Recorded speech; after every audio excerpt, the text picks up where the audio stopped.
Assalamualaikum warahmatullahi wabarakatuh.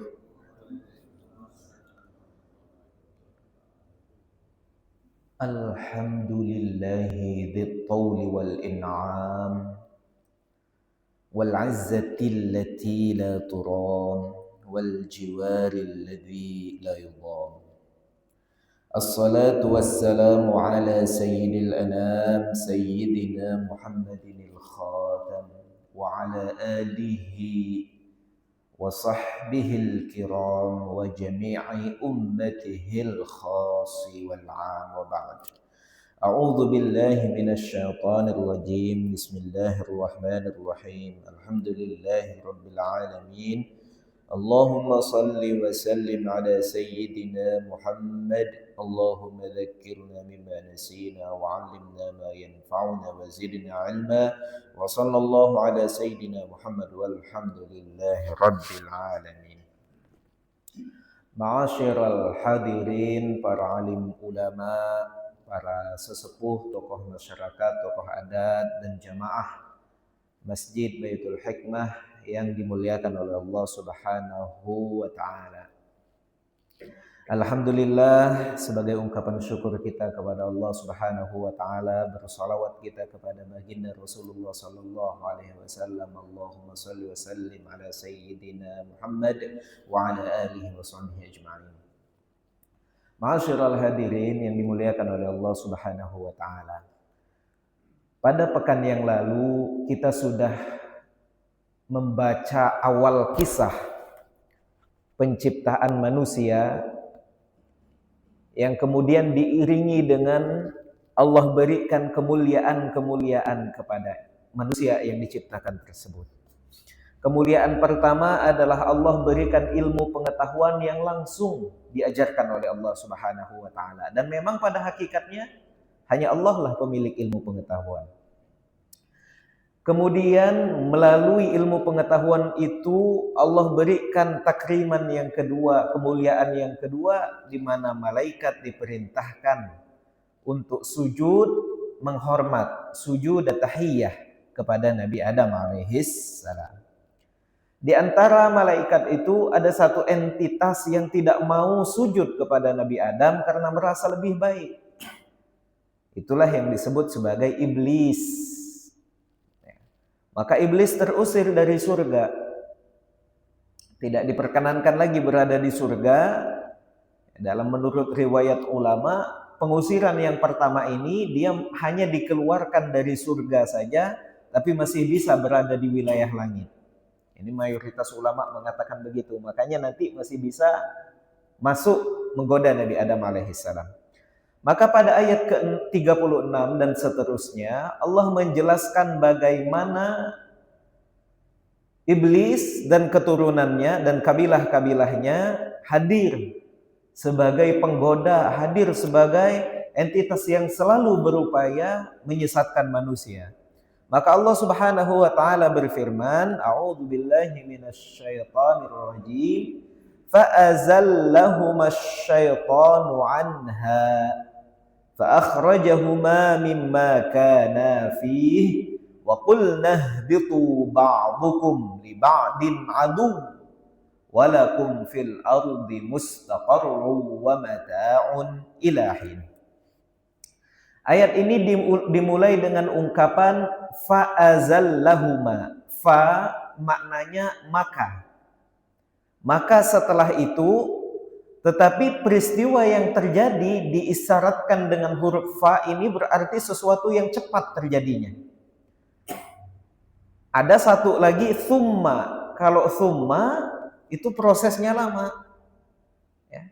Allah yang menghidupkan kita, thumma yumitukum. Nah, setelah dihidupkan Allah biarkan kita menjalani proses kehidupan tersebut. Baru kemudian ketika sudah tiba ajalnya, baru summa yumitukum.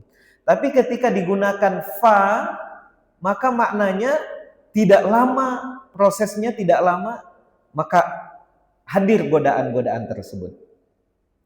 Fa'azallahumasy syaitanu anha. Maka syaitan menggoda keduanya. Ternyata Al-Quran secara tegas mengatakan yang digoda oleh iblis, yang digoda oleh syaitan itu kedua-duanya, bukan hanya Siti Hawa saja. Kadang kita dengar cerita-cerita yang digoda oleh iblis adalah Siti Hawa yang menggoda Nabi Adam. Kemudian kita menyalahkan kesalahan ini hanya kepada pihak wanita saja. Enggak. Al-Quran mengatakan kedua-duanya secara bersamaan. Fa'azallahumasyaitanu anha. Kedua-duanya digoda oleh syaitan dan digelincirkan. Maknanya tergelincir, semestinya tidak jatuh kepada larangan tersebut. Karena digoda oleh syaitan, maka jatuh kepada larangan tersebut. Dan ketika syaitan sudah menggoda, maka yang digoda itu tidak spesifik. Tidak harus melakukan satu kesalahan, tidak. Yang penting manusia terjerumus kepada kesalahan. Itu kalau godaan syaitan. Macam-macam bentuknya. Kita pernah bahaskan bedanya ketika digoda oleh hawa nafsu dengan digoda oleh godaan syaitan. Kalau hawa nafsu spesifik dia. Orang mau menduduki jabatan sebagai misalnya saja anggota DPR misalnya. Dan DPR-nya pusat, RI. Maka dia akan mengerahkan segala upaya agar sampai kedudukan itu. Itu kalau godaan hawa nafsu. Sementara kalau godaan syaitan, dia berbagai macam. Selama manusia bisa meninggalkan perintah Allah, melakukan yang dilarang, maka semua macam jenis godaan itu dilakukan. Maka Al-Quran menggambarkan bagaimana macam-macamnya cara syaitan menggoda. Di antaranya Allah Subhanahu wa taala berfirman dalam surah Thaha, "Fawaswasa." Maka syaitan membisik-bisiki di dalam hati, waswas. Nah, kita juga sering tuh merasa taswis ya, merasa was-was. Mau sholat ketika akan takbir, Allahu Akbar, mulai dibisikin tuh sama setan, niatmu tadi tidak pas, belum khusyuk niatnya. Padahal kita sudah mengucapkan Allahu Akbar. Dan sholat itu dalam kaidah fikih, semua definisi fikih adalah kegiatan yang dimulai dengan takbir. Artinya kalau kita sudah bilang Allahu Akbar, sudah masuk kita di dalam sholat. Nah setan hadir, taswis dia. Niatmu tadi belum pas, belum khusyuk, belum sempurna, ulang lagi niatnya. Maka kita batalkan sholat itu. Tidak sengaja. Wah, mumpung masih awal, mumpung belum panjang, kita batalkan. Padahal membatalkan sholat dengan sengaja adalah salah satu dosa yang besar sekali dosanya di sisi Allah Subhanahu wa taala. Tidak boleh membatalkan sholat tanpa ada udzur syar'inya. Bahkan dalam fikih nanti ada yang sampai detail, kalau orang lagi sholat hartanya dicuri oleh orang lain, dia boleh ngejar, tapi dalam posisi tetap sholat, tidak boleh dibatalkan. Kecuali ada uzur-uzur syar'i, misalnya dia batal, atau memang kemudian ada kondisi-kondisi gempa bumi, ya, kondisi yang membahayakan nyawanya. Ada ulama yang ya silakan kalau kondisi begitu tidak apa-apa membatalkan. Tapi perkara merasa niat belum khusyuk, kemudian berani membatalkan sholat, ini taswis, waswasa ilaihi syaitan. Kadang-kadang kita merasa ketika ruku atau sujud seperti ada angin yang keluar dari bagian belakang, seperti saja. Tidak ada suara, tidak ada bau, tapi seperti ada. Itu juga hati-hati, itu taswis. Jangan gara-gara ragu kemudian dibatalkan.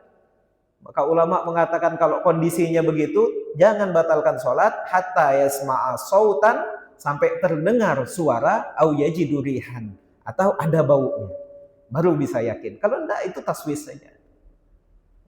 Banyak sekali taswis setan, termasuk di ayat ini. Fawaswasa ilaihi syaitan, qala ya Adam. Syaitan menggoda Nabi Adam alaihissalam, membisik-bisiki. Apa? Qala ya Adam, iblis berkata, wahai Adam, hal adulluka, saya ini lebih tua dari kamu, saya ini lebih senior, saya ini lebih paham, semua rahasia langit ini saya paham. Sekarang maukah engkau aku tunjuki, hal adulluka ala syajaratil khuldi, maukah engkau aku tunjuki pohon keabadian, maknanya pohon yang kalau buahnya dimakan bisa menjadikan pemakannya abadi.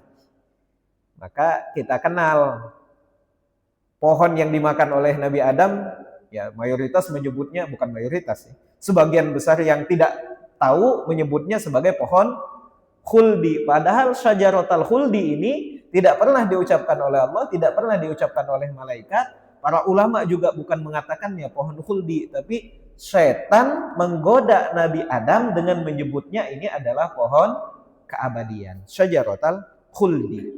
Wa mulkil la yabla. Lihat. Kalau setan menggoda, banyak macam godaannya. Tidak cuma mengatakan ini pohon keabadian, dia katakan juga wa mulkil la yabla, yang makan pohon ini nanti punya kekuasaan yang tidak akan binasa. Jadi segala macam cara itu digoda. Tidak cuma satu pintu. Di ayat lain, fawaswasalahuma, dua-duanya digoda. Liyubdiyalahuma ma wuriya anhuma min sawatihima, sehingga dengan menggoda keduanya bisa jatuh dalam larangan Allah, maka aurat keduanya akan terbuka. Waqal, dan setan bilang, manahakuma rabbukuma, tidaklah Tuhan kalian Allah melarang kalian memakan buah khuldi ini, an hadhihi syajarah, dari pohon yang disebutnya khuldi ini, illa an takuna malakain. Nah, lihat. Jadi setan itu kalau tidak berhasil satu cara, dia pakai cara yang lain, dia pakai godaan yang lain. Apa dia bilang? Kalau makan pohon ini, nanti yang makannya jadi malaikat. Yang pertama dia bilang kalau makan jadi abadi. Kalau makan punya kekuasaan, punya kerajaan yang sampai kapanpun tidak akan pernah binasa. Yang ketiga, kalau makan jadi malaikat. Dia bilang semua malaikat makan pohon ini nih. Jadi itu cara setan, Pak. Godaannya semua cara, segala macam cara. Kemudian autakuna minal khalidin, atau kalau tidak jadi malaikat, kalian tetap berdua jadi manusia tapi abadi. Jadi pilih saja mau jadi malaikat apa mau jadi manusia yang abadi. Nah, kata para ulama, Nabi Adam itu tidak tergoda dengan 3 jenis godaan tadi, tidak tergoda. Mau jadi manusia abadi tidak tergoda, mau jadi malaikat tidak tergoda. Tapi kapan Nabi Adam tergoda? Waktu setan bilang waqasamahuma. Kemudian setan karena tidak berhasil yang tadi, dia pakai cara yang berikutnya. Dia bersumpah. Kata setan, demi Allah, saya ini hanya memberi nasihat-nasihat yang baik. Saya ini hanyalah pemberi nasihat. Wa qasamahuma inni lakuma laminan nasihin. Bersumpah setan, bersumpah iblis kepada Nabi Adam, sesungguhnya saya hanyalah menjadi penasehat bagi kalian berdua. Kata para ulama, Nabi Adam begitu mendengar iblis bersumpah, kemudian mengatakan tidaklah mungkin ada makhluk yang berani menggunakan nama Allah kemudian berdusta atas nama Allah Subhanahu wa taala. Maka Nabi Adam tergoda. Ini penjelasan para ulama. Jadi bukan karena mau jadi malaikat, bukan karena mau abadi, bukan mau punya kerajaan, tapi ketika setan sudah bawa nama Allah, Nabi Adam, ya, orang baik kan begitu, Pak. Kalau orang baik melihat orang lain dengan kacamata dirinya, dengan cerminan dirinya. Orang baik kemudian ada yang datang, oh Pak ini ada proposal untuk ini. Ya dia kan merasa baik, tanda tangan. Karena dia melihat orang lain dalam posisi dirinya. Kalau dia baik, dia melihat orang lain juga baik. Maka orang baik sering kena tipu ternyata. Sebaliknya kalau orang jahat, niatnya buruk, ada orang datang padahal niatnya baik, sudah kau ini tidak benar. Ini ada maksud lain, begini dan seterusnya. Nabi Adam melihat syaitan sudah berani bersumpah atas nama Allah, dan ternyata di zaman kita banyak yang berani bersumpah atas nama Allah, mendustakan atas nama Allah. Dilantik jabatan di bawah Quran. Quran ditaruh di atasnya. Bersumpah dengan agama Islam, demi Allah pertama kali disebut. Berani juga. Ya. Ternyata banyak yang meniru tingkahnya setan ini. Waqasamahuma. Jadi para ulama bilang Nabi Adam itu lupa, lalai dan sebagainya hanya karena ini. Karena setan itu bersumpah atas nama Allah, dan menurut Nabi Adam tidak mungkin ada makhluk berani bersumpah kemudian berdusta atas nama Allah.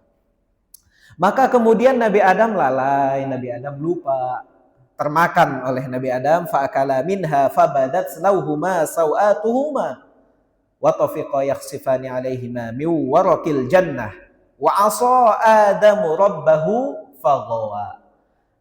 Di sini ada ungkapan wa asa. Makna asalnya adalah bermaksiat, melanggar perintah. Lalu apakah para nabi bermaksiat kepada Allah Subhanahu wa taala? Oh, ulama mengatakan wa asa di sini maknanya adalah lalai dan lupa. Bukan benar-benar berniat bermaksiat kepada Allah Subhanahu wa taala. Wa asa Adam, dan Nabi Adam lupa dan Nabi Adam lalai. Tetapi karena lalainya ini, lupanya ini terjadi pada nabi, terjadi pada seorang tokoh, maka kesalahan kecil itu digambarkan oleh Al-Quran sebagai kesalahan yang besar. Nah, kita juga melihat seorang tokoh masyarakat, entah apa dia presiden atau gubernur atau apapun, harus menjaga muru'ah. Apa itu muru'ah? Muru'ah ini etika. Belum sampai kepada perbuatan dosa, belum sampai. Tetapi kalau dilakukan, rasa-rasanya tidak pantas dilakukan oleh tokoh ulama, tokoh masyarakat. Misal ada ya, tokoh ulama misalnya, kemudian keluar ke pasar pakai celana pendek. Ya, celana pendeknya tidak sampai buka aurat, masih di bawah lutut sedikit lah. Tapi celana yang tanggung itu celana pendek. Berdosa enggak? Enggak, karena aurat manusia baina surah wa rukbah untuk laki-laki. Tapi pantas atau tidak? Rasa-rasanya enggak pantas. Ada imam sholat, maju dia ke depan, dia pakai kemeja tangan pendek atau pakai kaos yang ada kerahnya. Berdosa enggak? Enggak. Sah enggak sholatnya? Sah. Tapi pantas atau tidak? Tidak. Nah, Nabi Adam lupa itu biasa bagi manusia, tapi karena terjadi pada para nabi, maka rasa-rasanya tidak pantas. Ini pelajaran pentingnya. Tetapi nanti bagi umat Nabi Muhammad Allah kasih keringanan. Rufi'an ummati, kata Nabi, diangkat dari dosa dari umatku ini beberapa hal. Karena pertama, al-khata', karena kesalahan. Nanti dibahas kesalahan itu, yang dimaksud kesalahan misalnya ada orang tidak sengaja dia masang jerat untuk hewan liar di tempat yang memang ditempati oleh hewan liar, ternyata biasanya manusia tidak lewat, ternyata tiba-tiba ada manusia lewat di situ. Nah, terbunuh, maka ini tidak termasuk pembunuhan yang disengaja. Nah, ini yang disebut al-khata'. Wan nisyan, dan lupa. Ya namanya orang lupa. Dia ya nanti kalau dalam fikih panjang nih pembahasan tentang lupa nih. Misalnya lupa sholat. Dibahas oleh para ulama, lupanya karena apa? Ada orang sibuk ngurusin ibunya, berarti sibuk melakukan hal yang wajib, ibunya sakit. Dia suapin, diajak cerita, dipijit-pijit dan sebagainya. Mulai dari jam 11 baru selesai dia mengurusi ibunya jam 4. Lupa dia karena asik mengurusi ibunya, lupa tidak melaksanakan sholat zuhur. Maka yang begini tidak berdosa, tapi wajib bagi dia untuk mengqadha sholatnya. Karena lupa, tidak berdosa. Karena lupa. Orang puasa, lupa dia, biasa awal-awal puasa, bentar lagi puasa. Lupa biasanya siang-siang makan. Ya, karena lupa, siang-siang masuk dia ke dapur, ada semangka dimakan. Nah, puasanya tidak batal. Kenapa? Karena lupa. Ya. Itu yang kemudian.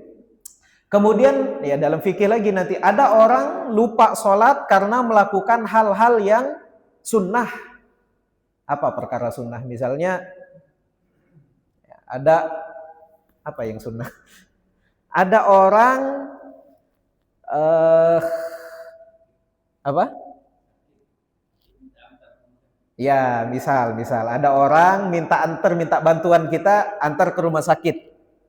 Mengantar orang lain seperti ini hukumnya sunnah, tidak wajib. Ya, tidak masuk perkara yang wajib. Ya, kecuali nanti ada tingkatan-tingkatan tertentu lah. Anggaplah itu perkara sunnah.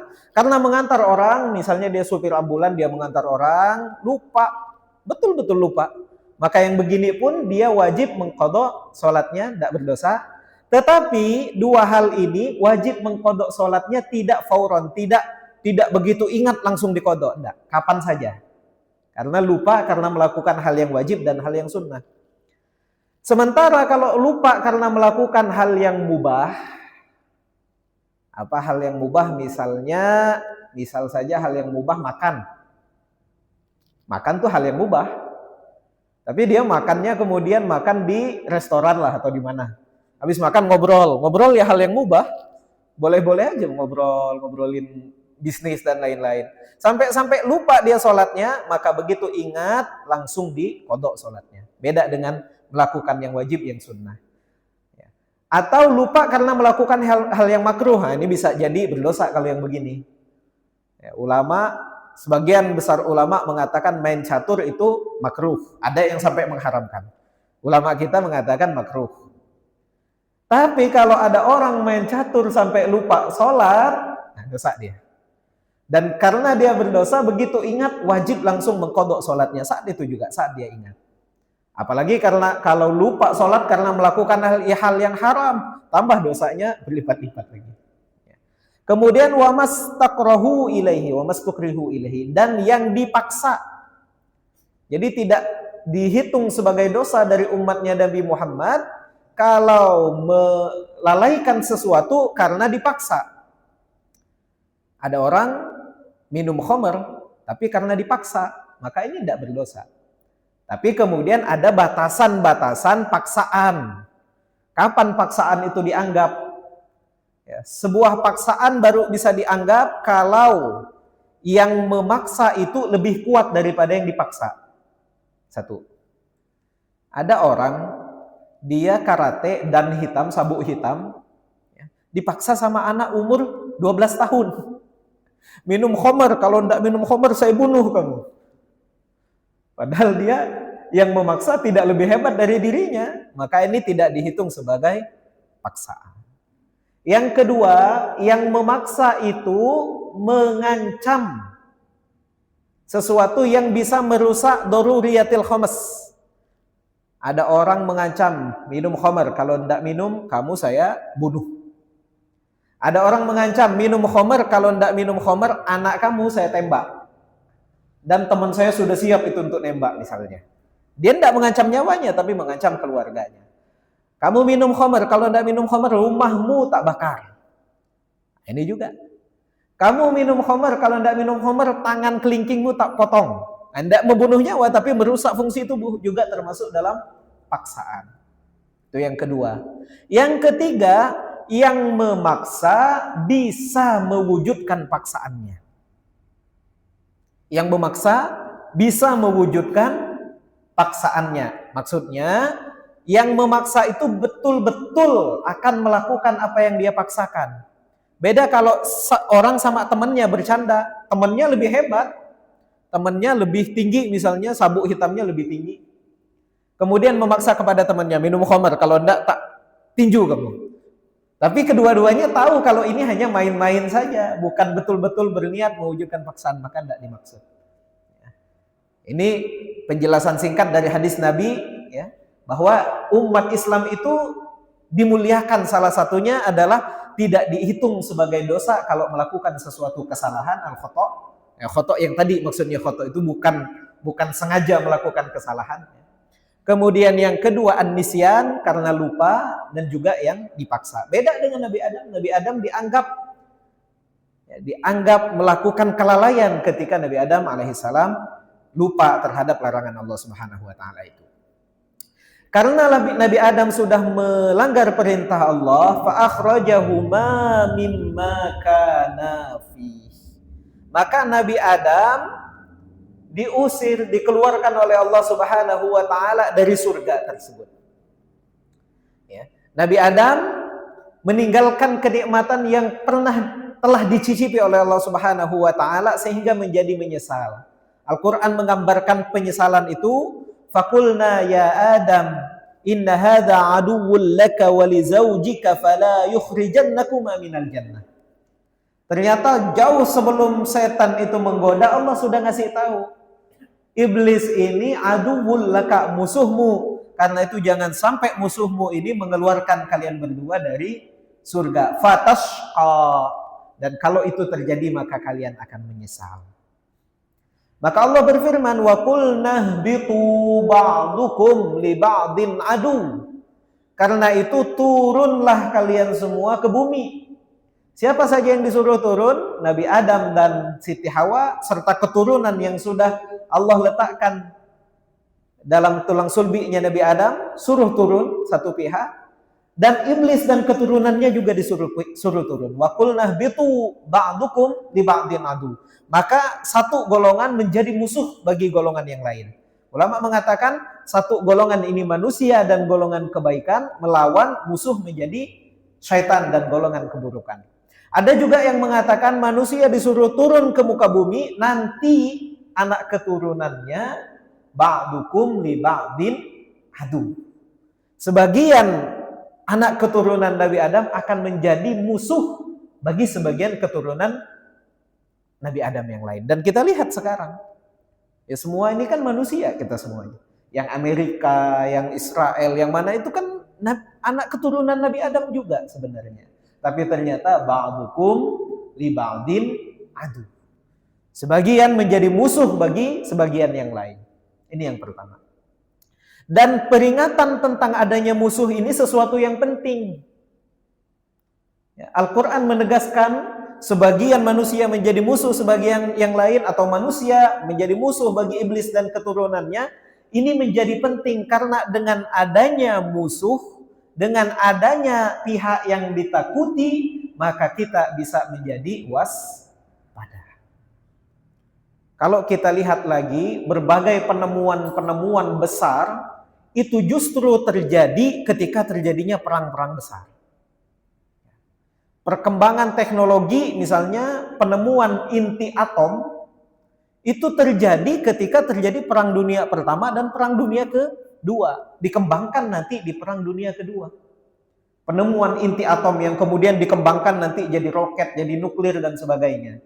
Memang ketika perang, ini membinasakan, ini senjata yang membumi hanguskan nuklir tersebut. Tapi ternyata dengan ditemukannya nuklir itu, ketika masa damai, ternyata bisa dimanfaatkan untuk berbagai kepentingan. Listrik dan sebagainya, itu bisa digunakan dengan pembangkit nuklir. Ya.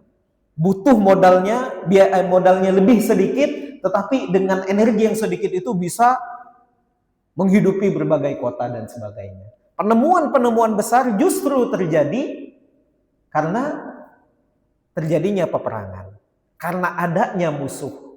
Maka kita lihat sekarang, negara-negara yang punya dalam tanda kutip musuh politiknya, musuh abadinya, itu tidak pernah berhenti untuk mengembangkan teknologinya. Ya, kita lihat misalnya Korea Utara, kenapa? Karena takut ada lawannya Amerika dan lain-lain. Cina berlawanan dengan Amerika, maka kedua-duanya tidak pernah berhenti mengembangkan teknologi. Ya, teknologinya segala macam. Ya, baik itu teknologi perang atau teknologi untuk perang dagang.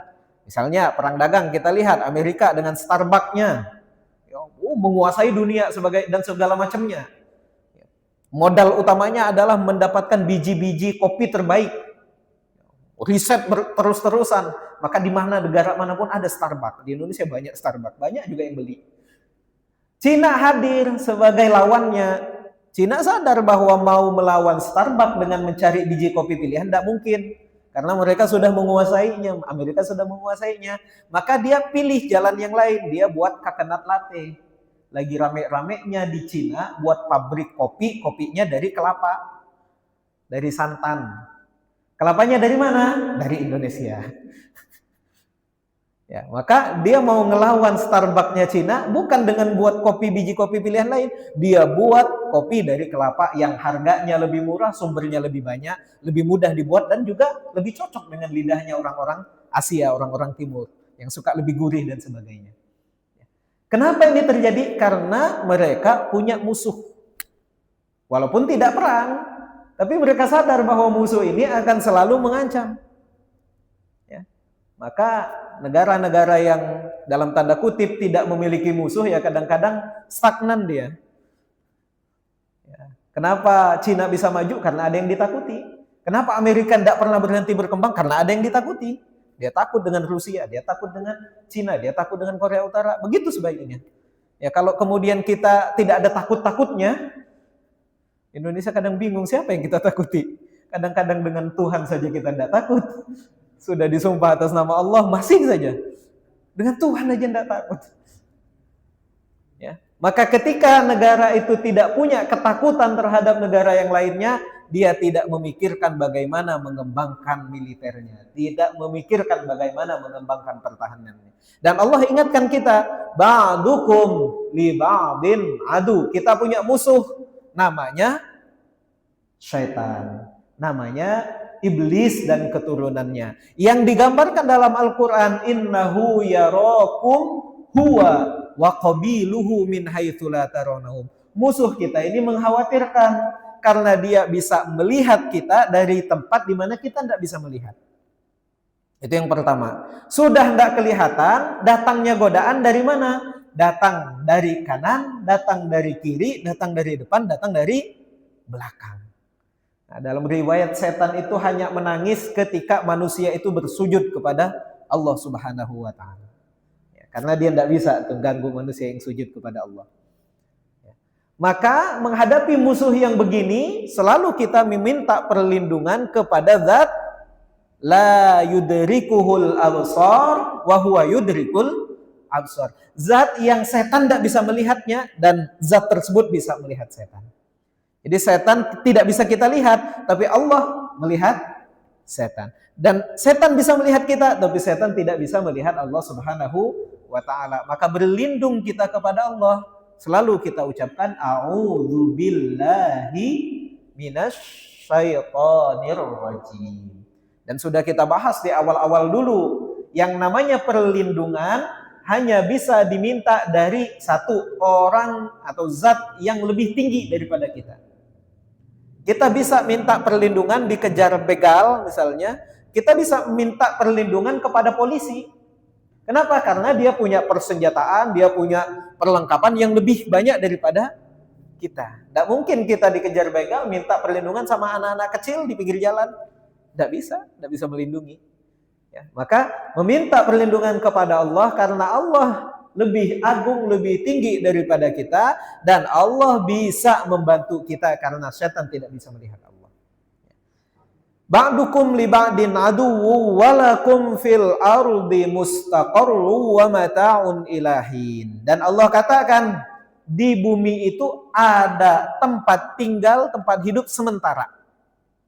Tidak ada manusia yang di bumi ini hidup selamanya, tidak ada, hanya sementara saja. Wa mata'un ilahin, dan di bumi itu ada kenikmatan, tapi kenikmatannya sementara saja.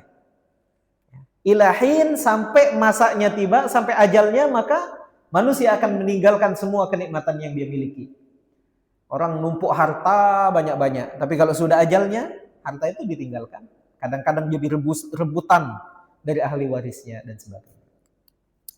Fatalaqqa Adamu mir rabbih kalimatin fataba alaihi innahu huwat tawwabur rahim. Maka Adam menerima beberapa kalimat dari Tuhannya, maka dia kembali kepadanya. Fatalaqqa Adam. Ketika Nabi Adam alaihissalam diusir dari surga, dalam pengusiran itu juga Allah Subhanahu wa Ta'ala memberikan syariat berupa taubat. Ini bukti rasa sayangnya Allah kepada hambanya. Allah kasih manusia ini kesempatan untuk kembali kepada Allah. Taubat itu dari taba, maknanya kembali. Semua manusia diberikan kesempatan yang sama untuk kembali kepada Allah Subhanahu wa Ta'ala.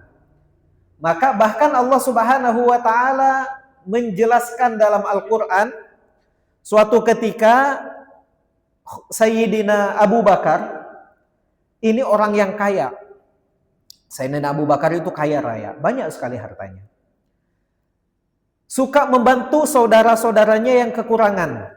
Sampai suatu ketika putrinya Sayyidatuna Aisyah radhiyallahu anha dituduh berselingkuh dengan Safwan ibn Mu'attal. Panjang ceritanya, hadisul ifki panjang ceritanya. Jadi karena Siti Aisyah itu badannya tidak gemuk, kurus, kecil, maka di tandu, beliau di dalam tandu, itu tidak terasa ada atau tidaknya beliau itu nggak kerasa, ringan badannya. Ternyata dalam rombongan beliau suatu ketika kalungnya jatuh. Maka ketika istirahat beliau cari kalungnya di mana. Ternyata karena rombongan tadi tidak ada yang melihat Siti Aisyah turun dari tanduknya, diangkat aja tandu itu, lanjut kafilah.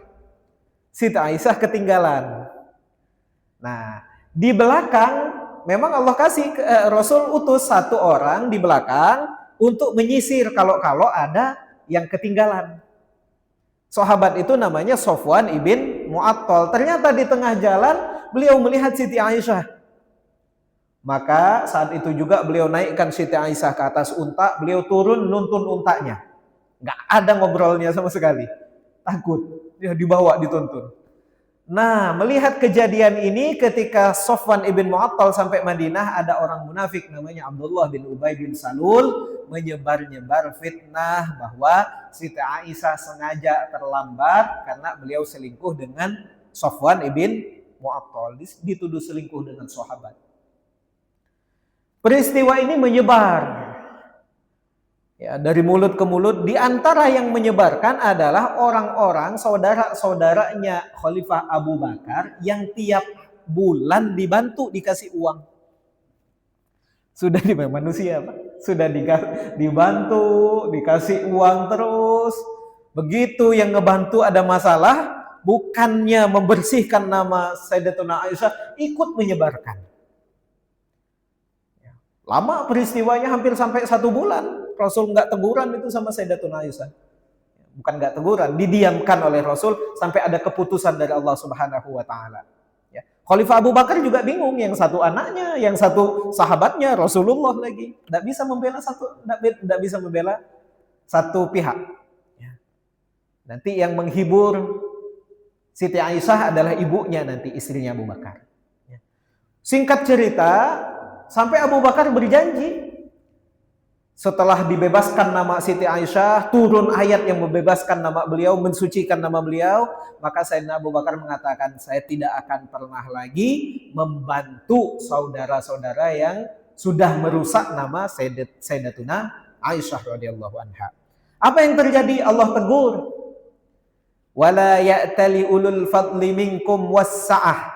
Janganlah seorang yang punya kelebihan harta, kelebihan rezeki dari Allah Subhanahu wa taala bersumpah ayyutu ulil kurba, untuk tidak lagi memberi kepada ulil kurba, kepada kerabat-kerabat dekatnya, wal masakin, dan orang-orang miskin, wal muhajirin fi sabilillah, dan orang-orang yang berhijrah dari Mekah ke Madinah, wal ya'fu wal yasfahu, dan memaafkanlah dan meminta maaf dan saling meminta maaf dan berluas-luaslah. Wal ya'fu wal yasfahu. Ala tuhibbuna ayyaghfirallahu lakum? Tidakkah kalian suka kalau Allah menerima taubat kalian? Tidakkah kalian suka kalau Allah mengampuni dosa-dosa kalian? Maka ini bentuk kasih sayangnya Allah dengan menurunkan syariat bertaubat dan memaafkan. Kalau Allah menerima taubat, kalau manusia memaafkan kesalahan orang lain. Dan ini menjadi ciri dari orang-orang yang bertakwa. Di antara ciri orang bertakwa itu salah satunya adalah wal kaziminal ghaiz, orang yang mampu menahan amarah. Kata Nabi, laisa syadidu bisur'ah, orang yang gagah itu bukan orang yang menang gulat. Innamas syadid alladzi yamliku nafsahu 'indal ghadab. Orang yang gagah itu yang bisa menahan emosinya ketika sedang memuncak, ketika sedang marah. Ya. Kemudian Al-Quran menggambarkan tadi Nabi Adam bermaksiat, dalam tanda kutip lalai. Lalainya Nabi Adam sudah dianggap maksiat. Lalainya Nabi Adam. Berarti kesalahan bukan disengaja. Bermaksiat Nabi Adam, tetapi Nabi Adam mau mengakui kesalahannya. Nanti kita temukan ada, Allah ajarkan Nabi Adam doa untuk mengakui kesalahan. Apa itu? Rabbana zolamna. Wahai Tuhan kami telah menzolimi diri kami sendiri. Anfusana. wa illam taghfir lana wa tarhamna, kalau engkau tidak mengampuni dosa kami dan juga tidak memberikan melimpahkan kasih sayang kepada kami, lanakunanna minal khasirin. Kami tentu menjadi orang-orang yang merugi. Ini bedanya. Iblis juga bermaksiat kepada Allah, disuruh untuk sujud tidak mau, aba. Tetapi keengganan itu diiringi dengan wastakbar, diiringi dengan kesombongan. Ya, sombong, tidak mau mengakui kesalahannya. Dia bahkan mengatakan, ana khairun minhu, saya lebih baik dari Adam. Khalaqtani min nari wa khalaqtahu min tin. Sombong. Maka ketika dia sombong, tidak ada syariat taubat bagi mereka. Wa kana minal kafirin, dan iblis dalam pengetahuannya Allah memang merupakan golongan yang kafir. Bagaimana syariat taubat? Fatalaqa Adamu min rabbih, syariat taubat yang diajarkan, bacaannya ulama beda pendapat. Ada yang mengatakan ya ayat tadi, qala rabbana zalamna anfusana wa illam taghfir lana wa tarhamna lanakunanna minal khasirin. Ada ulama yang mengatakan taubatnya Nabi Adam itu sayyidul istighfar. Ada yang mengatakan ungkapan subhanallah walhamdulillah wala ilaha illallah, bacaan apapun. Yang jelas Nabi Adam mengakui kesalahannya. Maka salah satu hikmah adanya syariat taubat dari sisi Allah Subhanahu wa taala, kalau tidak ada taubat, maka pelaku kemaksiatan tentu tidak akan kembali dari kemaksiatannya. Bahkan akan semakin melakukan kemaksiatan. Padahal manusia ini, kata mayoritas ulama, mahallul khata' wan nisyan. Manusia itu memang tempatnya salah, tempatnya lupa. Ya, hampir tidak ada manusia di muka bumi ini yang tidak melakukan kesalahan, kecuali para nabi. Para nabi mungkin melakukan kekeliruan, bukan kesalahan. Kekeliruan, tapi kekeliruan itu segera diingatkan oleh Allah Subhanahu wa taala. Nabi Muhammad pernah keliru ketika mementingkan dakwah kepada orang Quraisy daripada orang buta yang datang kepada Nabi, tapi langsung ditegur oleh Allah, abasa wa tawalla. Kemudian Nabi Yusuf, walaqad hammat bih, istrinya raja sudah jatuh cinta kepada Nabi Yusuf.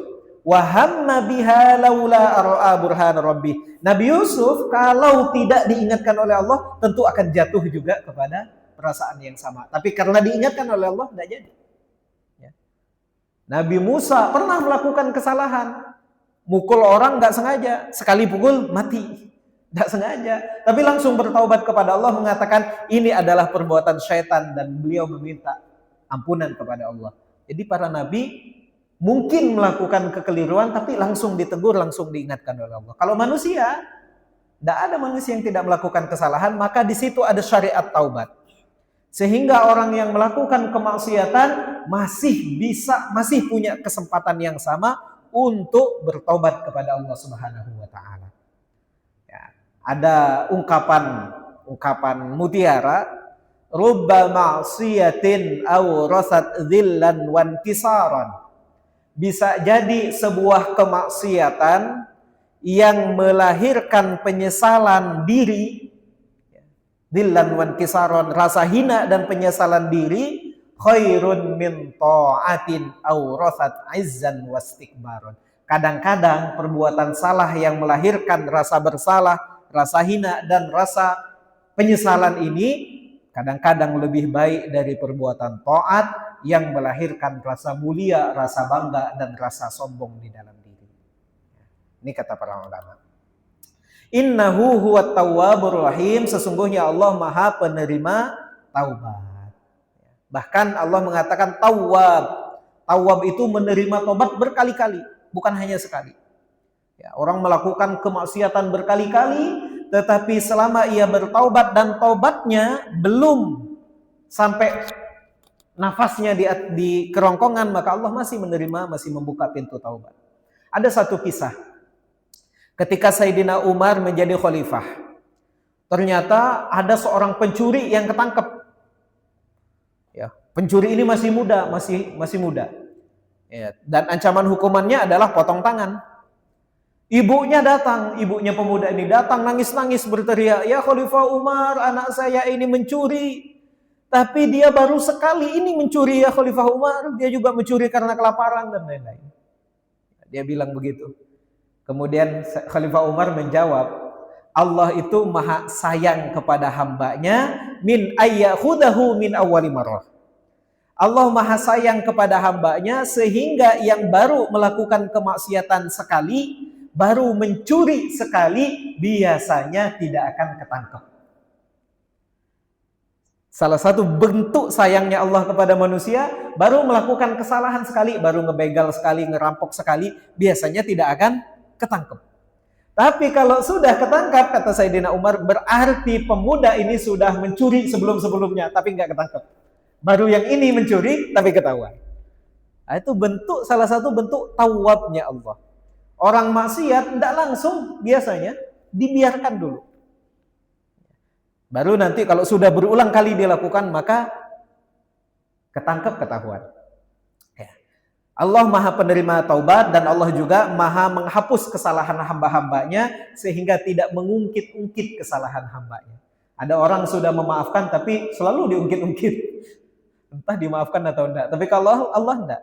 Allah memaafkan kesalahan hamba-hambanya dan tidak diungkit-ungkit lagi kesalahan yang telah lalu tersebut.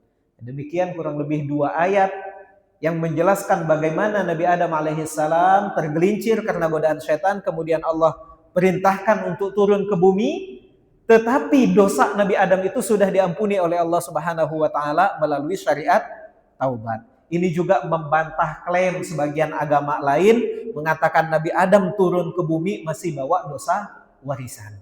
Al-Quran langsung begitu dikeluarkan dari surga, saat itu juga fatalak Nabi Adam menerima kalimat-kalimat dari Allah, menerima ajaran untuk meminta maaf, menerima syariat taubat, sehingga diturunkannya Nabi Adam bukan karena kesalahan, tapi memang sudah waktunya Nabi Adam untuk menjadi khalifah di muka bumi. Nabi Adam diturunkan bukan membawa kesalahan. Kesalahannya sudah dimaafkan oleh Allah karena Allah adalah Tawwabur Rahim. Maha penerima taubat dan maha menyayangi hamba-hambanya sehingga kesalahan itu tidak terus kemudian dijadikan dosa warisan. Monggo silakan kalau ada yang ingin kita diskusikan, masih ada waktu, ya, masih pukul 5:46 saat ini. Bismillah. Allah.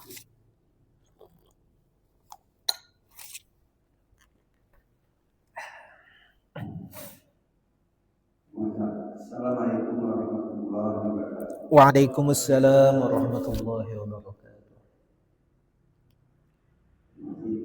Ini para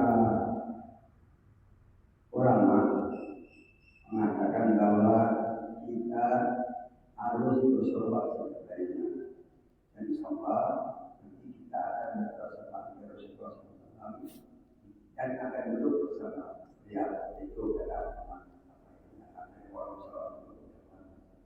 yang kedua masalah sombong. Apakah dikarenakan tidak biasa surat luar biasa, mudah sekali menjadikan bid'ah. Apakah dikatakan sombong? Waalaikumsalam warahmatullahi wabarakatuh. Pertama terkait dengan sholawat. Sholawat ini salah satu zikir yang istimewa dalam Islam. Ulama mengatakan sholawat itu adalah doa yang paling diijabah oleh Allah. Doa itu semua doa diijabah. Tapi ijabahnya ada orang yang dekat dengan Allah, maka apapun yang diminta dikasih sesuai dengan permintaannya. Ada orang yang berdoa kepada Allah dikasih dengan bentuk yang lain yang dalam pandangan Allah jauh lebih baik bagi dirinya. Imran dan istrinya berdoa kepada Allah mau punya anak laki-laki. Kenapa anak itu mau disuruh untuk berbakti di Baitullah? Ya, di Baitul Maqdis. Ternyata Allah takdirkan lahir anak perempuan dan ternyata ada nilai yang luar biasa dalam kelahiran anak perempuan tersebut. Sayyidatuna Maryam nanti melahirkan Nabi Isa alaihis salam. Luar biasa. Ada doa dikabulkan oleh Allah dalam bentuk yang lain. Ada doa ditunda pengabulannya oleh Allah nanti di surga.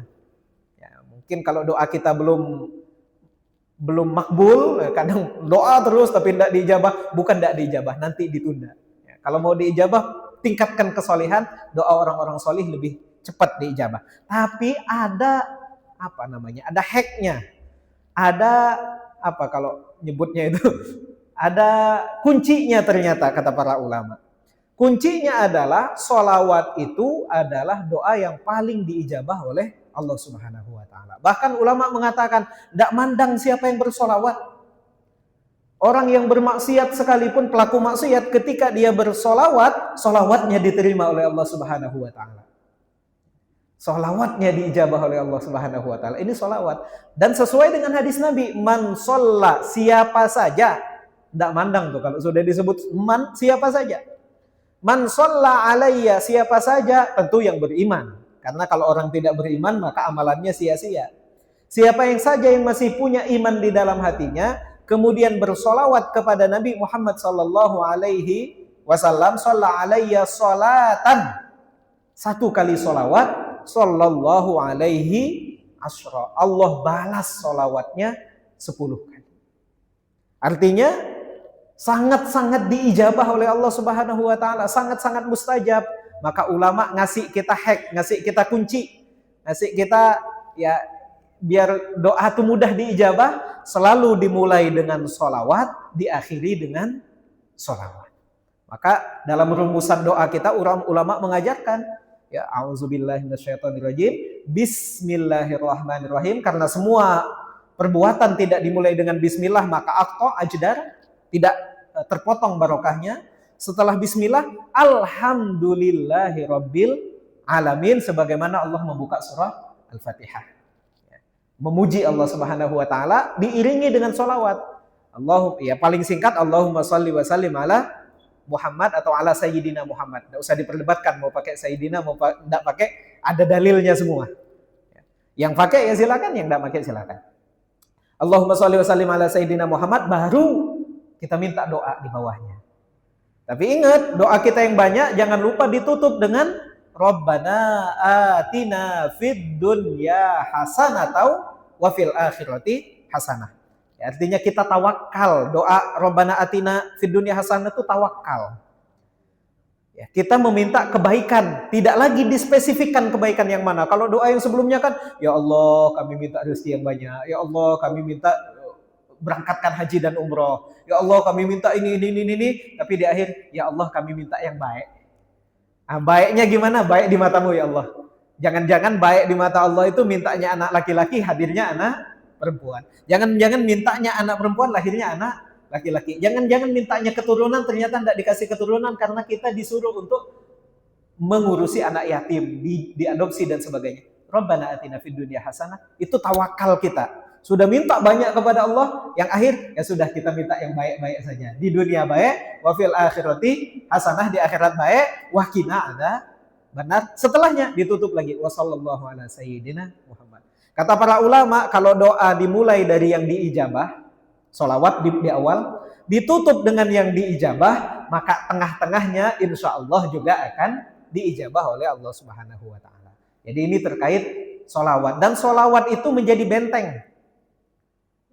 Kata Allah, tidaklah Allah akan mengazab suatu kaum wa anta fihim, sementara Rasulullah masih hadir di tengah-tengah mereka. Menghadirkan Rasulullah adalah dengan banyak bersolawat kepada Rasulullah SAW.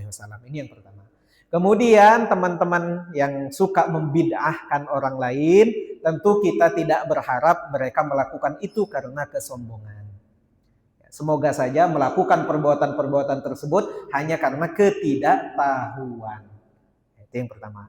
Tidak berharap mereka melakukan karena kesombongan. Kenapa? Karena kata Nabi, tidaklah masuk surga seorang yang di dalam hatinya mithqala dzarrah, ada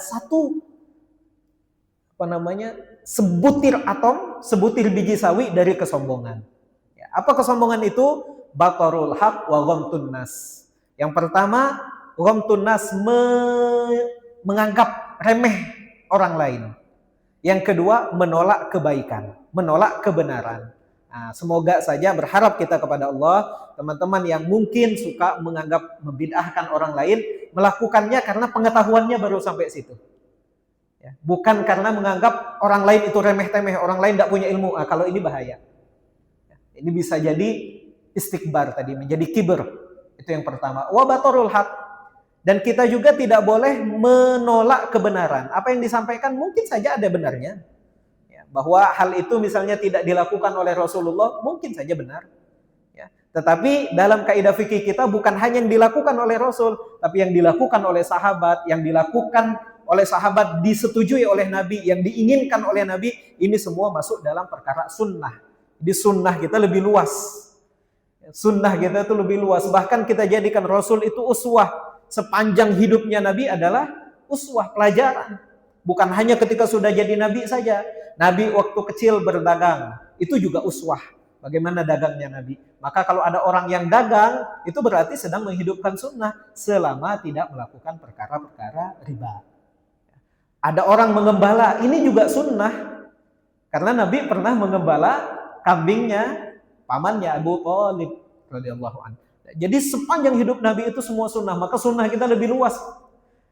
Tidak mudah kita mengatakan sesuatu perkara itu adalah perkara yang bid'ah. Tapi bukan berarti tidak ada yang bid'ah. Tetap ada juga yang bid'ah, tetap ada.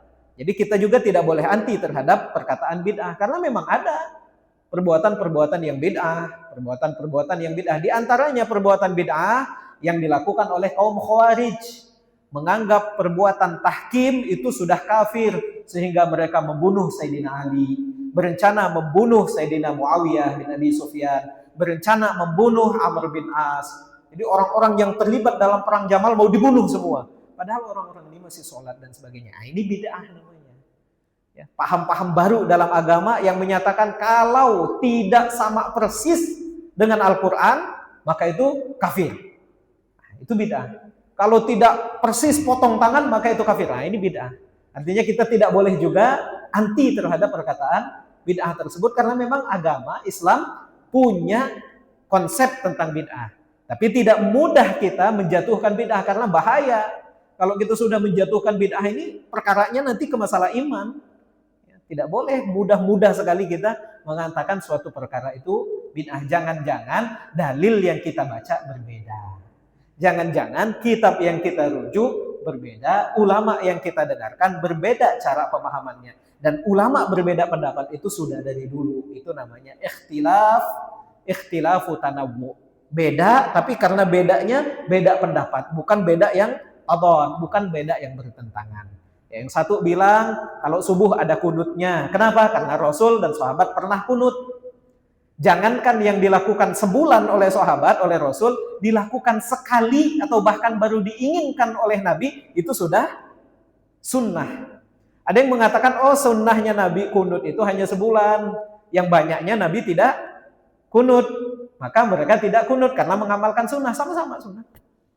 Ya. Ada orang poligami mengatakan, oh itu sunnah. Ya. Ada juga orang monogami. Oh sunnahnya Nabi monogami lebih lama. Nabi monogami selama di Mekah. Ya. Sampai Khadijah wafat. Ya. Itu lama tuh dari umur 25 sampai dalam riwayat kan sampai umur berapa? 40, Khadijah umur 50 berapa. Ternyata kalau dihitung-hitung, lamanya Nabi monogami dengan Khadijah itu lebih lama daripada poligaminya Nabi Muhammad SAW. Maka kalau pakai rumusan tadi, kalau orang yang mengatakan sekali saja dilakukan oleh Nabi sudah jadi sunnah, ada yang bisa bilang poligami Kalau dia mengatakan yang lebih lama dilakukan oleh Nabi itu yang sunnah, berarti monogami yang sunnah. Sama-sama sunnah semua. Ya. Artinya yang poligami tidak bid'ah, yang monogami tidak bid'ah. Begitu cara memahami hadis Nabi. Kadang-kadang sesuatu yang bertentangan itu satunya tidak bid'ah, satunya sunnah. Kadang-kadang dua-duanya sunnah. Kunut sunnah, tidak kunut juga sunnah. Karena Nabi pernah mengamalkan kedua-duanya. Simple melihat hidup, mudah. Jadi tidak semua lawannya sunnah harus bid'ah. Kadang-kadang lawannya sunnah justru sunnah yang sama. Nah, tinggal mana yang mau kita ikuti, dalil mana yang lebih afdal. Ada orang doa iftitahnya Allahu Akbar kabira walhamdulillahi katsira. Ini dilakukan oleh sahabat, itu juga sunnah. Ada yang Allahumma ba'id baini wa baina khotoyaya, itu dibaca oleh Nabi, itu juga sunnah. Jadi begitu cara kita melihat tindakan-tindakan keagamaan, bukan hitam putih, bukan lawannya sunnah pasti bid'ah. Kadang-kadang lawannya sunnah adalah sunnah juga. Tinggal kita baca dalil yang mana, kita ikut yang mana. Dan nanti dalam fikih diajarkan kalau kita belum paham ilmunya, jangan talfik, kita ikut madhab saja. Karena ulama-ulama pembuat mazhab itu juga ngikutin sunnah. Ya, Imam Syafi'i itu muridnya Imam Malik. Imam Malik ahli hadis, Imam Syafi'i ahli hadis. Nanti Imam Syafi'i punya murid, di antara murid-muridnya punya murid lagi, nama muridnya adalah Imam Bukhari. Imam Bukhari itu masih cucu muridnya dari Imam Syafi'i. Sama, nyambung ternyata. Imam Bukhari madhabnya Syafi'iyah. Masa kita baca Imam Bukhari kemudian tidak mau ikut madhabnya Imam Syafi'i, masih gurunya Imam Bukhari. Wallahu a'lam bishawab. Kurang lebih itu. Ada satu lagi mungkin. Ya. Waalaikumsalam warahmatullahi wabarakatuh.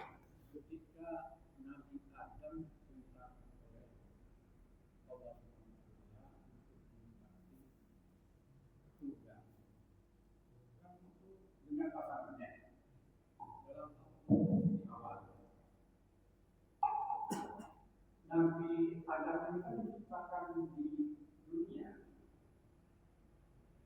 Di awal itu apa diciptakan?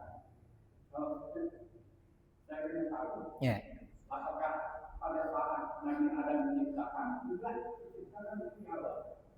Nah setelah mereka berdua ada juga, kan dua setan ini. Setan ini masuk surga juga, sedangkan dia tidak mengakui manusia. Terima kasih. Terkait hal ini memang sengaja kita tidak masukkan dalam slide karena memang riwayat-riwayatnya ada tapi tidak terlalu kuat. Sebagian besar bahkan riwayat-riwayatnya ada yang namanya riwayat Israiliyat. Riwayat yang kita ambil sumbernya dari kitab-kitab terdahulu, dari Taurat dan sebagainya. Ada riwayatnya, tetapi memang riwayat-riwayat Israiliyat tidak wajib diimani. Ya, diketahui boleh, tapi tidak wajib diimani. Itu yang pertama. Ada riwayat mengatakan ketika Nabi Adam Allah tempatkan di surga sendirian awalnya, sudah di surga sendirian, beliau merasakan kesepian. Maka dalam angannya berharap ada manusia yang lain yang bisa menemani. Dan ketika dalam riwayat ketika tertidur, ngantuk, tertidur, Allah jadikan di sini beda hadisnya dalam Sahih Bukhari atau Sahih Muslim. Allah jadikan pasangan hidupnya. Dalam Al-Quran, min nafsi wahidah, dari jiwa yang satu. Ada mengatakan sama-sama dibuat dari tanah, min nafsi wahidah. Ada yang mengatakan dari dirinya Adam alaihissalam. Dalam riwayatnya Imam Bukhari, khuliqna min dilail a'waj. Wanita itu diciptakan dari tulang rusuk sebelah kiri. Tapi dalam riwayat Imam Muslim, khuliqna kabdilail a'waj. Diciptakan seperti tulang rusuk. Kalau kami sendiri lebih sepakat karena kalau ada hadis muttafaqun alaih, Bukhari dan Muslim sama-sama meriwayatkan, ada beda lafaz. Biasanya yang lafaznya lebih akurat, ya, bukan tidak akurat. Jadi riwayat bil makna itu boleh, tapi yang banyak menggunakan riwayat bil lafzi itu adalah Imam Muslim. Jadi kalau ada Sahih Bukhari, Muslim agak beda. Nah, yang lebih diutamakan itu muttafaqun alaih, itu riwayat Muslim. Dalam riwayatnya Imam Muslim disebut kaddilail a'waj. Diciptakan punya sifat seperti tulang rusuk. Diciptakannya kalau begitu masih sama-sama dari tanah oleh Allah Subhanahu wa taala, bukan diambil tulang rusuknya Nabi Adam. Ya. Karena kalau tulang rusuknya diambil berarti kurang, tidak lagi 23, kan harusnya 24 ya kalau tulang rusuk, berarti 23. Ternyata kalau dibedah laki-laki tulang rusuknya sama dengan perempuan, tidak ada yang berkurang. Maka kalau kami sendiri sepakat kepada ulama yang mengatakan diciptakan sama-sama dari tanah, tetapi sifatnya seperti tulang rusuk, bukan dari tulang rusuk. Karena nanti ada yang iseng, kalau wanita diciptakan dari tulang rusuk berarti yang istrinya 4, rusuknya kurang 4. Enggak ya. Jadi itu yang pertama. Jadi ketika Nabi Adam tertidur, Allah sudah kun fayakun. Allah jadikan pasangannya, tapi pasangannya ini punya sifat seperti tulang rusuk. Itu yang pertama. Kemudian yang kedua, iblis sudah diusir dari surga, tetapi saat itu masih berkeliaran, masih bisa berkeliaran di langit. Dalam riwayat, ini riwayatnya Israiliyat tapi makanya tidak kita sampaikan tadi.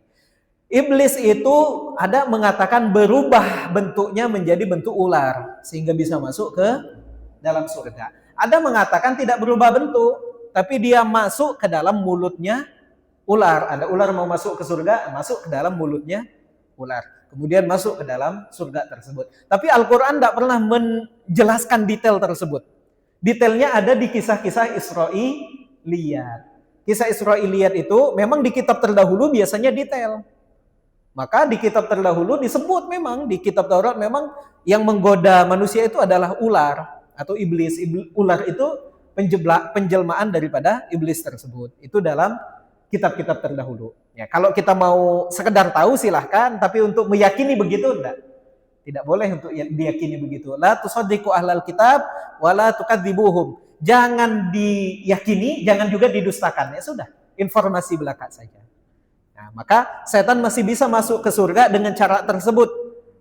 Tapi nanti begitu diusir semuanya, baik manusia, jin, iblis, dan sebagainya, sama-sama tidak bisa lagi ke atas langit mendengar berita-berita langit. Ya, kalau dulu, kenapa orang bisa punya terawangan-terawangan, punya informasi-informasi bisa menerawang, oh tahun ini akan ada kejadian kecelakaan pesawat.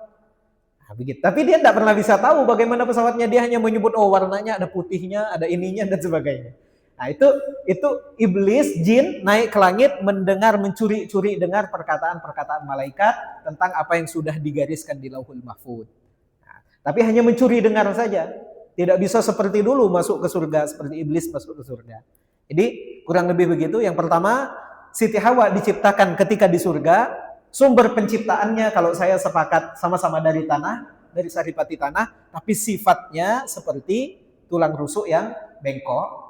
Ya. Kemudian iblis bisa masuk karena memang masih berkeliaran di wilayah langit, belum diturunkan semuanya ke surga. Baru setelah pelanggaran tersebut, semuanya nanti diturunkan ke bumi, Nabi Adam menjadi khalifah di muka bumi. Lebih begitu Pak. Oke. Cukup? Sudah? Terakhir mungkin. Assalamualaikum warahmatullahi wabarakatuh. Waalaikumsalam warahmatullahi wabarakatuh. Kebanyakan kita itu taubat itu diterima ketika masih nampak di korokan. Tapi saya ketika itu walau benar tidaknya itu Nabi Muhammad itu berkira sekali ketika menerima ketika adanya akan tiba itu menerima dari Jibril bahwa taubat itu bisa diterima dengan isyarat ketika mata ataupun pikiran. Ya. Nabi mengatakan Allah menerima taubat hambanya malam yughargir, yakni selama belum tiba masa ajalnya. Ya, yughargir itu kondisi yang sudah tidak bisa lagi mengatakan apapun, sudah diambang kematian. Ini yang pertama. Bagaimana bentuk taubat, lafal taubat? Lafal taubat itu ya bisa dengan ucapan, tetapi tidak semua manusia punya Allah berikan kesempatan untuk berkata. Ada yang memang sejak lahir tidak bisa berkata apa-apa. Ya, jadi tidak bisa mengucap qaulan. Maka yang terpenting tentu adalah karena perbuatan tersebut adalah perbuatan hati, maka perbuatan hatinya juga bisa dinilai oleh Allah Subhanahu wa taala. Artinya adalah bukan hanya batasan apa yang terucap, tetapi bagaimana hatinya, itu yang pertama. Maka ya, dalam kondisi orang yang menjelang sakaratul maut, kita diperintahkan untuk mentalkin, dan talkinnya cukup sekali saja karena sudah sangat berat. Bahkan kalau sudah tidak bisa lagi mengucap la ilaha illallah, sudah ngomong Allah sekali saja sudah cukup. Karena kondisinya berat. Jangan kita paksa orang yang sudah mendekati ajalnya untuk harus sanggup sampai lancar mengucapkan la ilaha illallah. Kalau sudah berat, sudah bisiki la ilaha illallah, sudah ngucap sekali, walaupun tidak jelas, ya karena kondisinya sudah sakaratul maut, maka sudah, insya Allah sudah dihitung sebagai mengucapkan akhirul kalamihi la ilaha illallah. Itu yang kondisi terkait taubat. Makna malam yughargir itu bisa kita lihat dalam kondisinya Fir'aun. Fir'aun ketika akan tenggelam, ketika laut akan nutup, dia mau sujud kepada Allah Subhanahu wa taala. Apa yang terjadi? Lautan tidak ridho, ada makhluk yang sepanjang hidupnya bermaksiat kepada Allah, tapi akhir hayatnya kok bisa husnul khotimah. Lautannya nggak setuju, maka cepat-cepat itu laut nutup sehingga tidak sempat Fir'aun untuk sujud kepada Allah Subhanahu wa taala. Artinya apa? Orang yang dalam hidupnya tidak mengingat Allah Subhanahu wa taala, mungkin saja dalam akhir hayatnya dia bisa husnul khotimah, mungkin saja.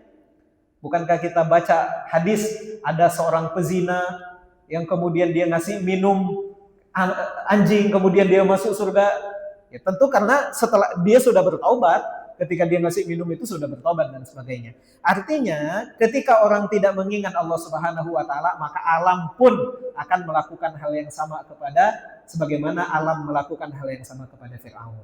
Artinya tidak bisa banyak kita harapkan kalau tidak mengucapkan la ilaha illallah selama hidupnya, bagaimana mungkin di akhir hayatnya dia bisa mengatakan la ilaha illallah. Makanya kita kenal teori probabilitas, kemungkinan.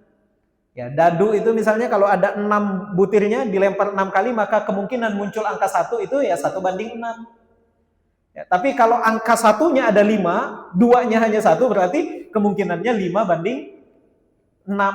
Ya, 5/6 kemungkinannya. Artinya 6 kali dilempar, 5 kali keluar. Kalau orang di akhir hayatnya mau mengucapkan la ilaha illallah, perbanyak membaca la ilaha illallah. Orang mau meninggal dalam kondisi sholat, maka perbanyak sholat. Mau meninggal dalam kondisi puasa, maka perbanyak puasa. Mau meninggal dalam kondisi tidur, berarti perbanyak. Artinya tingkatkan probabilitasnya. Mau di akhir hayatnya, ya kan Nabi bilang masuk surga siapa yang di akhir hayatnya akhirul kalamihi la ilaha illallah. Sepertinya mudah. Tapi ketika sudah sakratul maut, yang pernah hadiri sakratul maut, terasa susahnya bagaimana. Artinya harus dibiasakan. Semakin sering diucapkan, maka semakin mudah untuk diucapkan ketika akhir hayat. Hati-hati yang sering mengucap omongan-omongan jelek, semua nama penghuni binatang, kebun binatang keluar, hati-hati. Jangan sampai itu yang kemudian menjadi kalimat terakhir ketika kita akan wafat di hadapan Allah Subhanahu wa taala. Kurang lebih begitu, Ustaz. Insyaallah kita sambung lagi pada pertemuan-pertemuan yang akan datang. Kita akhiri dengan doa. A'udzubillahi minasyaitonirrajim. Bismillahirrahmanirrahim. Alhamdulillahirabbil alamin. Allahumma shalli wa sallim ala sayyidina Muhammad. Allahumma dzakkirna bima nasina wa 'allimna ma yanfa'una wa zidna 'ilma. Wa sallallahu ala sayyidina Muhammad walhamdulillahirabbil alamin. Wallahu muwaffiq ila aqwamit thariq. Wassalamu alaikum warahmatullahi wabarakatuh.